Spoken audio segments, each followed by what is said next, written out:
Y está ya con nosotros conectada Estela Díaz, ministra de Mujeres, Género y Diversidad Sexual de la provincia de Buenos Aires. Estela, muy buenas noches. Mariana Verón aquí en Tele9 Central la saluda. Y bueno, en principio queríamos saber un poquito su reflexión respecto de este debate que se había generado en los últimos días por la compra de kits y material didáctico para la educación sexual integral por parte del Ministerio de Salud de la Nación. Bueno, Mariana, ¿qué tal? Buenas noches. Bueno, la verdad que me parece que es un debate profundamente absurdo, que quiere confundir a la población, porque cuando vos presentás algunas cifras de alguna inversión en política pública nacional, cuando pensás los números de la economía de una persona, de un salario, capaz que miran y dicen, uy, qué cantidad de dinero. Y la verdad que era una inversión en kits que tenían que ver con la educación sexual integral, que tenían que ver con la prevención de las enfermedades de transmisión sexual, con cómo se enseña el uso correcto del preservativo. Vos sabés que hay mucho problema, a veces se piensa mucho en los embarazos no intencionales, no buscados, y de hecho, bueno, hay una gran política que hace tanto el Ministerio de Salud de la Nación como el de la provincia de Buenos Aires, con las interrupciones legales y voluntarias del embarazo ahora que tenemos ley, pero hay otros problemas, y no son solo el SIDA, el HIV-SIDA, es también las enfermedades de transmisión sexual. Crecieron muchísimo la sífilis, por ejemplo, en los últimos años. ¿Cómo se previene?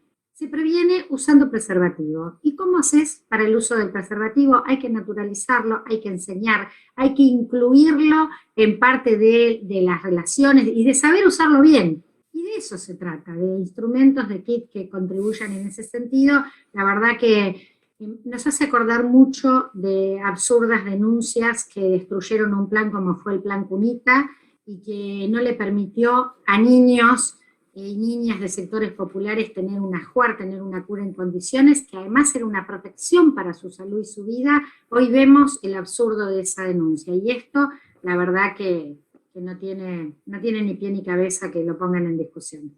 Recién, ministra, dábamos cuenta de este caso tremendo de que finalmente lo detuvieron, un pedófilo en Aedo, que además de abusar y violar de niñas en esta instancia, ya había sido condenado a solamente 3 años, en suspenso por supuesto, porque se le dieron 3 años no iba a ir preso, también por una violación de una menor. ¿Qué pasa ahí también con la justicia, con el Estado en general, en la persecución de este tipo de crímenes? Mira, yo no conozco en particular este caso y uno tiene que ver cuál es la causa. Un abuso sexual a una menor nunca pueden ser 3 años en suspenso. La pena menor es más alta que eso. Así que hay que ver en particular cuál es la situación. Pero la verdad que claramente nos preocupa mucho. La inclusión de la perspectiva de género en el Poder Judicial es algo fundamental. Cuando se plantea, incluso el feminismo lo ha tomado este año con mucha fuerza, el 8 de marzo, el 3 de junio, que necesitamos una profunda reforma judicial por muchos de los aspectos de la democratización del Poder Judicial, y que eso incluye que se termine con una mirada patriarcal, machista, que todavía sigue teniendo parte del sistema que imparte justicia.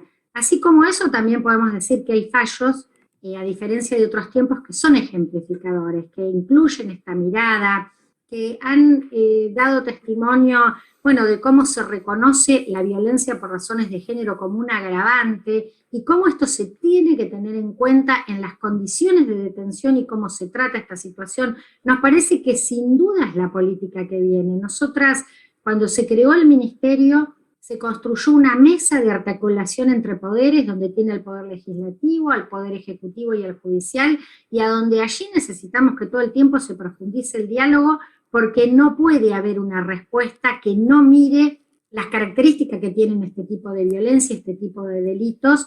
Y digo, este es un caso de abuso sexual que captaba a personas no conocidas, pero también lo que ocurre es que la inmensa, más del 80% de los abusos sexuales en la infancia son en el ámbito doméstico, familiar, de gente y de conocidos. Así que ahí otra vez el papel de la educación sexual integral y de la prevención es una clave. Ministra, muchísimas gracias por este contacto. Gracias a ustedes, buenas noches.